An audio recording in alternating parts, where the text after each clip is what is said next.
Okay, so this is the function he's going to use here, auto arima, which is part of the forecast package. Let's see references to this. So here, these guys, which is what we looked at earlier. So what does it do? It returns the best ARIMA model according to either. Now, I've had many PhD students and other graduate students ask me for software that could do this, and I was never able to really point them to any software that could do this. And I've had other also professors ask me about it, and they haven't really known how to do it. So now you have the tools to do this. So anyway, returns the best ARIMA model according to AIC or this one, which, as I said, there are various measures for deciding which model is good, and in our text he's using this one. So I guess you decide that where. Well, we'll see that. Okay, let's look. So this is a univariate time series. So it has to be a time series object like we saw, univariate time series. So it can't have can't be like a matrix of time series. And then order of first differencing. These are issues about how we're going to model. So as I said, this is a big subject, so we don't have time to go through it all. And so on. So this is, you'd have to at least read through that one paper, this paper here, to really begin to understand what's going on here and do it properly. But you can read that paper, especially if you're going to do this for some project, either in this class or in another class that you have, say an economics class. So you could definitely use this in one of your economics classes. Okay, so let's see, details. Non-stepwise selection can be slow, especially for seasonal data. Stepwise algorithm outlined in this one, except that the default method for selecting seasonal differences. Okay, all right, so that's it. And the way that you run it is something like this. So here we have it. We're using our first time series, the employment rate time series. We're setting these to these values. Here's the AIC method. And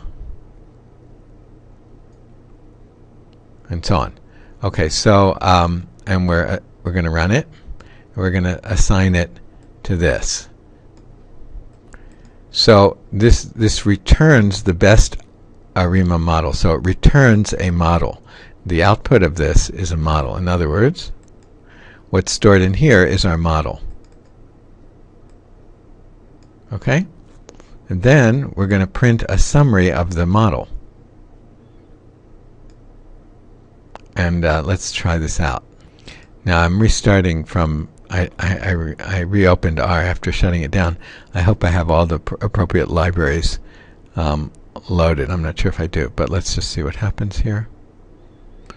Now it should take some time, for this to calculate. And even on my computer, which is a pretty fast computer, it might take some time. It's going through lots and lots of models and checking which one is the best fit. So I'll pause the video because I don't know how long it's going to take. Okay, it just took another 2 seconds after I paused the video. Okay, and now it's got the results. So let's print out the results, or a summary of the results. And there it is. Okay, so it says, gives us some data here. Coefficients for different terms, I guess. Tells us what AIC was, what AIC, whatever this is, and what BIC. These are different measures. Training set error measures. So these are all about the training set. Okay, So we're measuring how well it did how well it fit the original data. So in this scenario, we're not really dividing the data into a training set and a testing set, although they call it the training set. But as far as I know, we're not really dividing it into a training and testing set. The test set is really just the future data, or just the future predictions, I should say. As far as I know, actually I'm not absolutely positive of that, but I don't think this is dividing, and they don't tell us anything about what happened on the testing set. So because of that, I'm assuming that there is no testing set. They didn't. So sometimes I will do this kind of thing, not exactly this, but something similar on time series data, and I will divide my data into training and testing. But I don't think they've done that here. They just build a model on all of the data that they have and measure just basically how well it fits that data, not how well it fits some other data that we tested on. Okay, they're going to do the same thing for the